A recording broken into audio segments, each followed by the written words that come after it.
Good morning everyone, welcome to pioneer convent school. हमारा chapter चल रहा है सेल्फ एंड पर्सनालिटी। हमने पर्सनालिटी की अप्रोचेस स्टडी की हैं, type approach and then trait approach. Today we have to start psychodynamic approach. This approach was given by Sigmund Freud. ये आपके साइकोलॉजी में बहुत इंपॉर्टेंट नेम है। इन्होंने बहुत सारी थ्योरीज दी हैं, बहुत सारे एनालिसिस दिए हैं और साइकोलॉजी में इनसे रिलेटेड बहुत सारे क्वेश्चंस भी आते हैं। So this is very important for you. इनकी जो थ्योरीज़ हैं उनके साथ बहुत सारे कॉन्ट्रडिक्शन भी हुए हैं, क्रिटिसिज्म भी हुआ है, लेकिन फिर भी आज भी इनकी थ्योरीज़ को यूज़ किया जाता है। तो इन्होंने एक थ्योरी दी थी, साइको एनालिसिस। मीन्स किसी को अगर कोई साइकोलॉजिकल प्रॉब्लम है तो उसको एनालाइज करके उस प्रॉब्लम को ट्रीट करना। तो साइको एनालिसिस में इन्होंने कुछ टेक्निक्स बताई थी और इनकी फर्स्ट टेक्निक है हिप्नोसिस। आपने हिप्नोटिज्म वर्ड सुना होगा, किसी पर्सन को कंट्रोल में करके और आप उसे किसी भी सिचुएशन में लेके जा सकते हो। लाइक आपने उसे कंट्रोल कर लिया, उसके ब्रेन को, और फिर आपने उसे ऑर्डर दिया कि अपने आप को सलमान खान एज्यूम करो, तो वो अपने आप को सलमान खान एज्यूम करने लगेगा। प्लस आप किसी को भी हिप्नोटाइज करके आप उससे कुछ भी क्वेश्चन पुट करके उसके माइंड में क्या चल रहा है आप सब कुछ जान सकते हैं। ये एक टेक्निक होती है हिप्नोटिज्म। वैसी सी ही टेक्निक है लगभग हिप्नोसिस। हिप्नोसिस में क्या होता है कि किसी पर्सन की जो प्रॉब्लम्स हैं हम उसके बारे में उससे बात करते हैं। जैसे कि आपको कोई प्रॉब्लम है तो आप अपने टीचर से बात करते हो या आप अपने ब्रदर से बात करते हो, तो आप बात करते हैं अपनी प्रॉब्लम को शेयर करने के लिए। बट बहुत सारे लोग ऐसे हैं जो अपनी प्रॉब्लम को नोन लोगों के साथ, जिन्हें कि वो जानते हैं, उनसे शेयर नहीं करना चाहते हैं। एक तो वो उनके सामने कॉन्शियस होते हैं अपनी प्रॉब्लम को शेयर करने में, सेकेंडली उनको लगता है कि अगर मैं इसके साथ अपनी प्रॉब्लम शेयर करूँगा तो ये मुझे जज करेगा, क्योंकि ये मेरी नेचर को जानता है, मेरे बिहेवियर को, मेरी पर्सनालिटी को, मेरे बैकग्राउंड को, इन सब चीज़ों को साथ में लेके चलेगा। तो जनरली लोग उससे बात करना चाहते हैं जो कि उन्हें नहीं जानता। तो वो कोई साइकोलॉजिस्ट हो सकता है, कोई स्ट्रेंजर हो सकता है, क्योंकि साइकोलॉजिस्ट जब हमें जानता ही नहीं है और हम उनसे अपनी प्रॉब्लम की बात करेंगे तो वो सिर्फ हमारी प्रॉब्लम पे फोकस करेगा। वो हमारी पर्सनालिटी पे, हमारी नेचर पे, हमारे पास्ट एक्सपीरियंसेस पे या हमारे बिहेवियरल प्रॉब्लम्स पे फोकस नहीं करेगा। वो सिर्फ प्रॉब्लम पे फोकस करेगा, तो वो बहुत अच्छा हमें रिजल्ट दे सकता है। हिप्नोसिस का जनरल मीनिंग होता है टू टॉक, किसी से भी बात करना, अपनी प्रॉब्लम शेयर करना। अब कुछ लोग ऐसे होते हैं जो बात करके ही रिलीव हो जाते हैं, उनकी टेंशन कम हो जाती है, स्ट्रेस कम हो जाता है, बात करने से उनका दिल हल्का हो जाता है। और तो जनरली जो हिप्नोसिस टेक्निक है सिर्फ वो ये है कि लोगों से बात करना और उनको उनकी प्रॉब्लम्स, उनकी टेंशन, स्ट्रेस और फियर से उन्हें रिलीव कर देना। इसके साथ उन्होंने एक और टेक्निक बताई, फ्री एसोसिएशन। ये दो तरीके से होता है। लाइक एक तो जब हम किसी साइकोलॉजिस्ट से बात कर रहे हैं तो हम क्या कर रहे हैं, हम उसके साथ फ्रीली एसोसिएट कर रहे हैं, हम उसके साथ एक रिलेशनशिप डेवलप कर रहे हैं क्वेश्चन एंड आंसरिंग का। तो वहाँ पे हम फ्रीली टॉक करते हैं, तो हम अपनी सारी प्रॉब्लम शेयर कर लेते हैं। या फिर हम किसी थिंग के साथ, किसी नॉन लिविंग थिंग के साथ एसोसिएट करके अपनी प्रॉब्लम को जब डिस्कस करते हैं, so that technique is called free association. Dream analysis, ये एक बहुत इम्पॉर्टेंट टर्म है। ड्रीम पे सिगमंड फ्रॉइड ने बहुत काम किया और उन्होंने ड्रीम्स को एनालाइज करना स्टार्ट किया। कैसे, पहले वो ड्रीम सुनते हैं कि ड्रीम क्या आया, फिर वो उस पर्सन की ड्रीम से जस्ट पहले के कुछ दिनों का, कुछ मंथ्स का अकाउंट पूछते हैं कि क्या हुआ था लाइफ में, या पर्सन क्या चाहता है, उसकी क्या डिज़ायर्स हैं, क्या गोल्स हैं। तो उस बेस पे वो ड्रीम को एनालाइज करते हैं कि तुम्हारी कौन सी हिडन फीलिंग है या हिडन तुम्हारी डिज़ायर है जो ड्रीम के थ्रू तुम्हारे सामने आ रही है। या कई बार हमारे माइंड में कोई फियर होता है अपनी जॉब को लेके, अपनी सिक्योरिटी को लेके, अपने रिलेशनशिप्स को लेके, तो वो चीज़ें हमारे ड्रीम में रिफ्लेक्ट होती हैं, जिस पे सिगमंड फ्रॉइड ने बहुत अच्छा वर्क किया। और नेक्स्ट उनकी टेक्निक थी एनालिसिस ऑफ एरर्स। लाइफ में गलतियाँ सबसे होती हैं, ह्यूमन बींग्स हैं हम, तो उन एरर्स को जब हम बहुत ज़्यादा सोचते हैं, हम बहुत कई बार डिप्रेशन में चले जाते हैं, हम बहुत ज़्यादा लॉजिक्स में चले जाते हैं कि क्यों हुई ये, और एरर होने के बाद, मिस्टेक होने के बाद हम जैसा फील करते हैं, तो वो सारा जब एनालिसिस किया गया तो उसे कहते हैं एनालिसिस ऑफ एरर्स। इन सब टेक्निक्स के साथ साथ, ये 4 टेक्निक्स हैं, hypnosis, free association, dream analysis and analysis of errors. In 4 techniques के साथ साथ सिगमंड फ्रॉइड ने हमारे माइंड के, हमारे कॉन्शियसनेस के लेवल्स बताए हैं कि हमारे माइंड में 3 लेवल्स होते हैं। Conscious, pre conscious and unconscious. और एक आइसबर्ग मॉडल है, बहुत फेमस मॉडल है, जिसमें कि एक आइसबर्ग दिखाई गई है, जिसमें जो वाटर के ऊपर का जो ये हिस्सा है ये बहुत कम है, जिसे हम कॉन्शियस लेवल मानते हैं। इट मीन्स हमारे माइंड का जो एक्टिव लेवल है वो बहुत स्मॉल पोर्शन होता है, और बहुत बड़ा एक उसका हिस्सा नीचे है वाटर के, जिसे हम कहते हैं प्री कॉन्शियस, और प्री कॉन्शियस से भी नीचे है अनकॉन्शियस। तो ये जो कॉन्शियस लेवल होता है हमारे माइंड का, मीन्स ये उन चीज़ों से डील करता है जो हम, जिसके बारे में हम अवेयर हैं, जो हमें पता है, जो हम सेंसेस के थ्रू अचीव करते हैं, जो हमारी करेंट हैपनिंग्स हैं, जो हम देख सकते हैं, फील कर सकते हैं, सोच सकते हैं। तो कॉन्शियस माइंड हमारे अवेयर माइंड का एक तरीके से पार्ट है। प्री कॉन्शियस होता है, ये तब अवेयर होता है जब इसको क्लोजली अटेंड किया जाए। मीन्स कोई ऐसी चीज़ जो हमने देखी, जिसको हमने इम्पॉर्टेंस नहीं दी, लेकिन वो हमारे माइंड में चली गई, लेकिन अगर हम उस चीज़ को बहुत ध्यान से याद करने की कोशिश करें तो हमें याद आता है कि हाँ, ऐसा सा कुछ मैंने कहीं पर देखा था। एंड अनकॉन्शियस में सिगमंड फ्रॉइड के अकॉर्डिंग इसमें सिर्फ मेनली सेक्सुअल डिज़ायर्स होती हैं, जो रिप्रेस्ड हमारी दबी हुई फीलिंग्स होती हैं, वो हमारे अनकॉन्शियस माइंड में रहती हैं। बट सिर्फ सेक्सुअल डिज़ायर्स नहीं हम मानते हैं कि इसमें हमारी हर तरीके की डिज़ायर, जिसे हमने दबा दिया कभी, जिसे हम कंप्लीट नहीं कर पाए, या कोई हमारे माइंड में फ़ियर है, या कभी हम किसी इवेंट से, किसी पर्सन से हर्ट हुए, तो वो हर्ट तो धीरे धीरे ख़त्म हो जाता है, लेकिन उसका एक लॉन्ग लास्टिंग इफ़ेक्ट होता है जो हमारे अनकॉन्शियस माइंड में रह जाता है। और अनकॉन्शियस माइंड में जो बातें हैं उससे हम अनअवेयर होते हैं। वो कई बार हमें खुद को ही नहीं पता चलती कि हमारे माइंड में क्या चल रहा है। कई बार हम कहते हैं ना कि आज मूड ख़राब है, क्यों ख़राब है वो नहीं पता, क्योंकि अनअवेयर हैं हम अपनी अनकॉन्शियस ब्रेन के, अनकॉन्शियस माइंड की बातों से।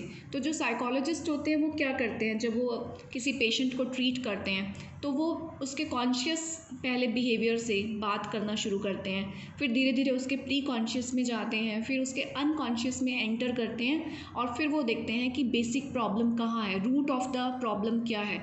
फिर रूट ऑफ द प्रॉब्लम को ठीक करके ही किसी साइको पेशेंट को ट्रीट किया जाता है।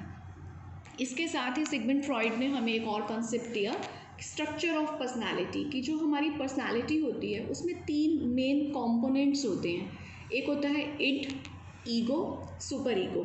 इसको हम अच्छे से अंडरस्टैंड करेंगे विद एन एग्जांपल। इड को यहाँ पे चाइल्ड कहा गया।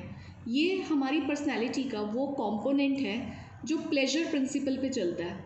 मीन्स इसको अपने लिए सारी हैप्पीनेस चाहिए, इसको जो पसंद आ गया वो चाहिए। जैसे कि हमारे मन में एक चाइल्ड हमेशा छुपा रहता है। हम मार्केट में गए और हमें एक बहुत अच्छी कार पसंद आ गई, या एक बहुत अच्छा मोबाइल पसंद आ गया सपोज़, तो इड हमें कहता है कि ये मुझे चाहिए, क्योंकि इड की जो डिमांड है वो बहुत ज़्यादा होती है। एक बच्चे की तरह डिमांड करता है हमारा दिल, और अनरियलिस्टिक होता है। इड को इस बात से कोई मतलब नहीं है कि हमारे पास बजट है या नहीं है, हमें नीड है या नहीं है। तो इड को चाइल्ड से कंपेयर किया गया कि एक बच्चे की तरह ये बहुत डिमांडिंग होता है, ये लॉजिकल नहीं होता है, और इसको प्लेजर प्रिंसिपल पे चलता है कि जो पसंद आ गया वो अब चाहिए। तो जो ये एक इंस्टिंक्चुअल लाइफ फोर्स है जो एनर्जाइज करता है इड को, मीन्स इड को एनर्जी कौन देता है, उसको हम कहते हैं लिबिडो, इस फोर्स को। ये जनरली आपके 1 मार्क क्वेश्चन में आ सकता है, so you have to keep this term in your mind. उसके बाद हमारी पर्सनैलिटी का सेकेंड कॉम्पोनेंट है ईगो। जैसे हमने इड को चाइल्ड कंसीडर किया अपनी पर्सनालिटी के अंदर, तो आप ईगो को इसका एक एल्डर ब्रदर या एल्डर सिस्टर कंसीडर कर सकते हैं।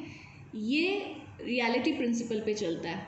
इड ने जो मांगा, चाइल्ड ने जो मांगा, तो ये एल्डर ब्रदर की तरह ये सोचने लग जाता है कि अब मैं इड को वो चीज़ कैसे प्रोवाइड करूं। इसमें बहुत पेशेंस होता है और बहुत रीजनिंग के साथ ये हमारा पार्ट वर्क करता है कि इसको मोबाइल चाहिए तो मैं मोबाइल कैसे लूं, मेरे पास कितना मनी है, कितनी मनी की और नीड रहेगी, कहीं से चुरा लूँ मैं पैसे को, या मैं मोबाइल ही चुरा लूँ, या मैं थोड़ी सेविंग और करके जैसे तैसे इस मोबाइल को इड को लेकर दे दूँ।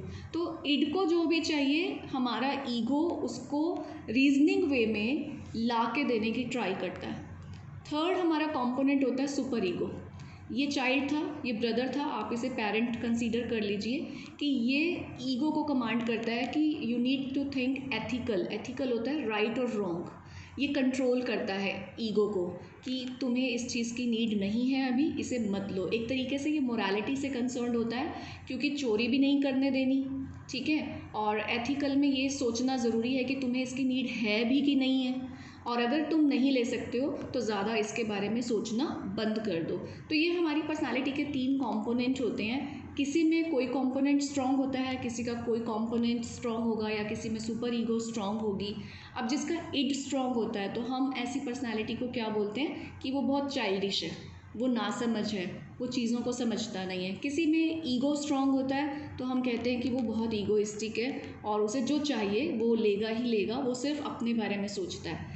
किसी में सुपर ईगो जब होता है तो हम कहते हैं कि ये बहुत ही समझदार पर्सन है, कंपैशनेट है, बहुत बैलेंस्ड है, कंट्रोल पर्सनालिटी है। तो ये हमारी कंपोनेंट 3 इम्पॉर्टेंट पर्सनालिटी के होते हैं।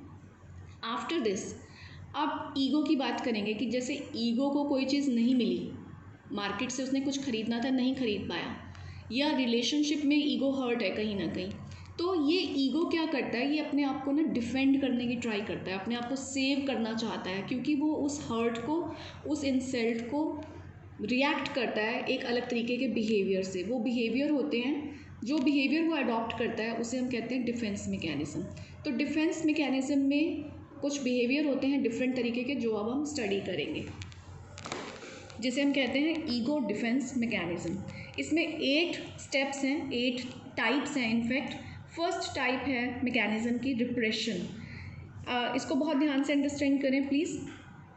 जैसे कि उसको मोबाइल चाहिए था लेकिन वो मोबाइल नहीं ले पाया, उसकी सुपर ईगो ने उसको समझाया कि अभी मोबाइल लेना इम्पॉर्टेंट नहीं है, तो वो क्या करता है कि वो अपनी उस डिज़ायर को कॉन्शियस माइंड से अनकॉन्शियस में शिफ्ट कर देता है और मान जाता है कि ठीक है मुझे नहीं चाहिए। और मान लो वो किसी से कोई हर्ट है, जब हम किसी से हर्ट होते हैं तो हम क्या बोलते हैं, I don't want to see her face या हिज फेस। ऐसी लाइन हम क्यों कह रहे हैं, क्योंकि उसने हमें जो हर्ट किया कभी भी, अब हम दोबारा से उसका फेस देखेंगे तो हमें वो हर्ट फिर से याद आ जाएगा, हमें फिर से पेन होगा। तो इस पेन से, हर्ट से बचने के लिए हम क्या कहते हैं, I do not want to see her face. या फिर ऐसा भी हो सकता है कि वो पर्सन हमसे बहुत ही सुपीरियर है, उसे देखने से हमें अपनी कमियों का रियलाइजेशन होता है, हमें अपनी इन्फीरियॉरिटी दिखती है, तो भी हम सामने वाले पर्सन से नहीं मिलना चाहते। तो एक तरीके से हम क्या कर रहे हैं, हम पेन को, हर्ट को रिप्रेस कर रहे हैं, सप्रेस कर रहे हैं, दबा रहे हैं, और उसको कॉन्शियस माइंड से हटा के अनकॉन्शियस में शिफ्ट कर रहे हैं। सेकेंड होता है प्रोजेक्शन। मीन्स जैसे प्रोजेक्टर होता है, वो क्या करता है कि वो इमेज को सामने दूसरे जगह पर डाल देता है। इसी तरीके से जब हम अपनी फीलिंग्स को, अपने पेन को, अपने हर्ट को एक्सेप्ट नहीं करते हैं, हम दूसरों पे डालते हैं। फॉर एग्ज़ाम्पल, मैं किसी से हेट करती हूँ, मुझे उससे मिलना पसंद नहीं है, लेकिन मैं उस सिचुएशन को, उस फीलिंग को एक्सेप्ट नहीं कर रही हूँ और मैं उल्टा बोल रही हूँ कि शी हेट्स मी, वो मुझे हेट करती है। तो यहाँ पे क्या हो रहा है कि मैं अपनी फीलिंग दूसरों पे प्रोजेक्ट कर रही हूँ, दूसरों पे डाल रही हूँ, अपनी एक्सेप्टेंस नहीं दे रही हूँ। या सपोज़ आज मम्मा ने खाना बनाया, मुझे बिल्कुल अच्छा नहीं लगा, तो मैं क्या कर रही हूँ, खुद से नहीं बोल रही हूँ, मैं बोल रही हूँ अपनी सिस्टर का नेम लेके कि आज सिया को खाना अच्छा नहीं लगा। तो मतलब खुद को प्रोटेक्ट कर लिया मैंने कि मैं बुरी नहीं बनना चाहती, लेकिन जो मेरी फीलिंग थी वो मैंने शेयर की और दूसरों पे प्रोजेक्ट करके की, दूसरों के नेम से की। So that is called projection. Next step होता है रैशनलाइजेशन। रैशनलाइजेशन होता है जब हम पॉजिटिवली एक्सप्लेन करते हैं या हम कोई एक्सक्यूज़ बनाना शुरू करते हैं अपनी गलत बातों के लिए। फॉर एग्जांपल, कोई पर्सन स्मोकिंग कर रहा है, हम उसे कह रहे हैं कि smoking is injurious to health, तो वो क्या कहता है कि स्मोकिंग से मेरी टेंशन रिलीव होती है, मैं सारा दिन काम करता हूँ, मुझे बहुत टेंशन है, मुझे थोड़ा सा रिलैक्स चाहिए होता है। तो वो क्या कर रहा है, वो अपने गलत काम की जस्टिफिकेशन दे रहा है, वो अपने गलत काम की पॉजिटिव एक्सप्लेनेशन दे रहा है और वो बचना चाह रहा है, वो सुधरना नहीं चाह रहा है। तो इस टाइप को हम कहते हैं रैशनलाइजेशन। ईगो डिफेंस में नेक्स्ट टाइप होती है डिनायल। डिनायल का मतलब मना कर देना, एक्सेप्ट नहीं करना, मीन्स रियलिटी को एक्सेप्ट करने से रिफ्यूज़ कर देना, दैट इज़ कॉल्ड डिनायल। कई बार जैसे कि किसी डॉक्टर ने बोल दिया पेशेंट को कि तुम्हें कैंसर है, तो उसका ईगो हर्ट हो जाता है कि मैंने तो सारी लाइफ ना तो ड्रग्स ली हैं, ना स्मोकिंग किया है, ना वाइन पिया है, और मैं बहुत अच्छा लाइफ रूटीन अपना फॉलो करता हूँ, फिटनेस फॉलो करता हूँ, तो वो एकदम से कहता है कि नहीं, आई डोंट हैव कैंसर, तुम्हारी रिपोर्ट्स में प्रॉब्लम है, तुम्हारी चेकअप में प्रॉब्लम है, मुझे ये हो ही नहीं सकता।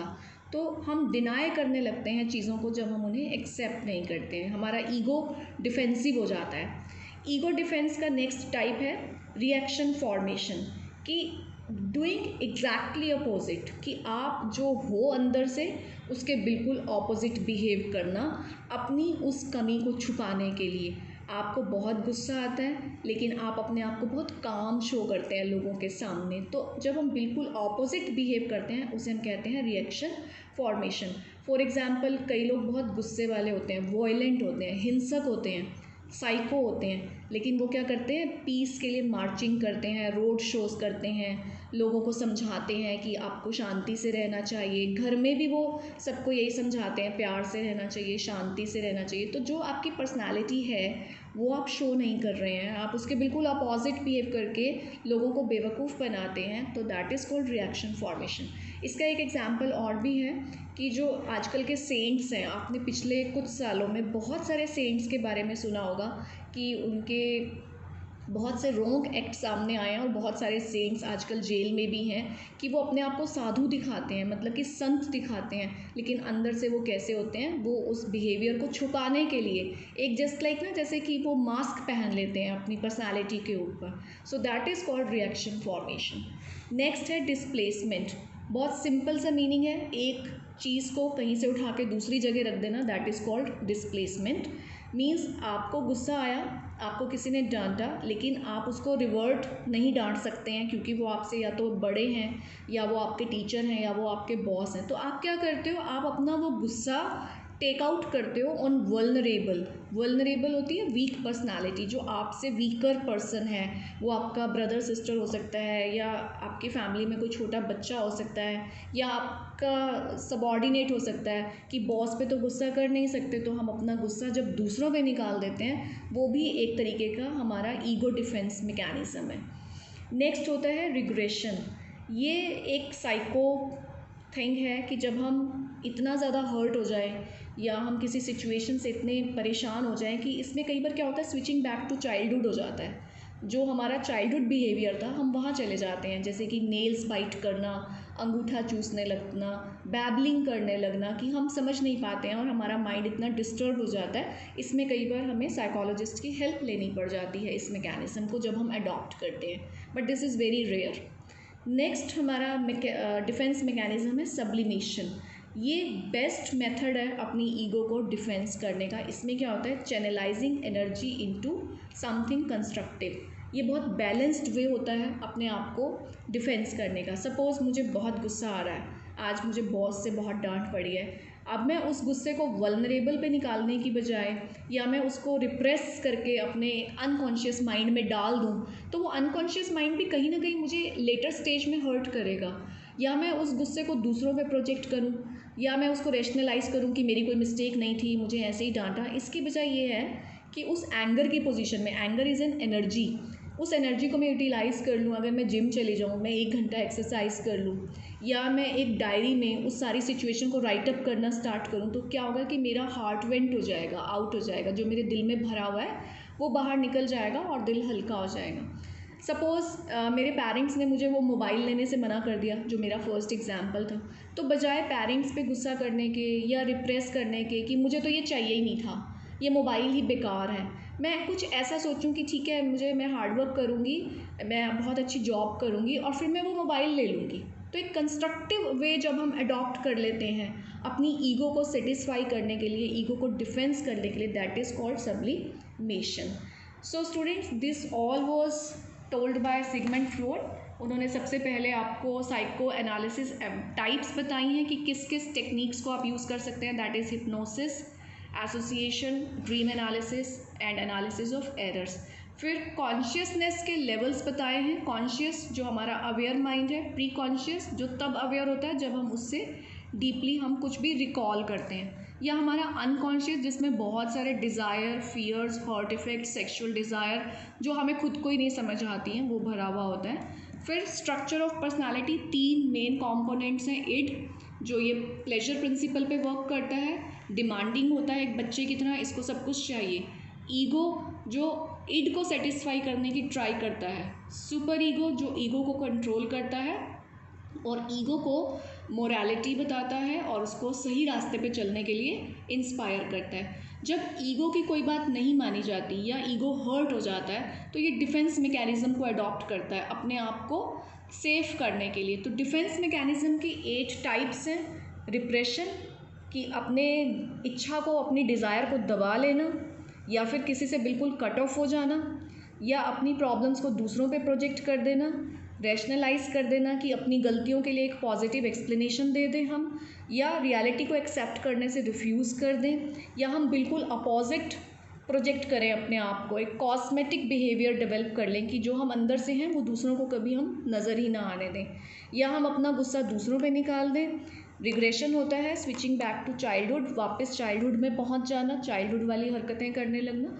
या फिर सबसे बेस्ट जो आपको बताया है सब्लिमेशन, की अपनी एनर्जी को, अपने हर्ट को, अपने पेन को किसी कंस्ट्रक्टिव एनर्जी में कन्वर्ट कर लेना। So you just watch the video again and try to understand all these concepts. Then in the next video we will start the next topic. Have a good day.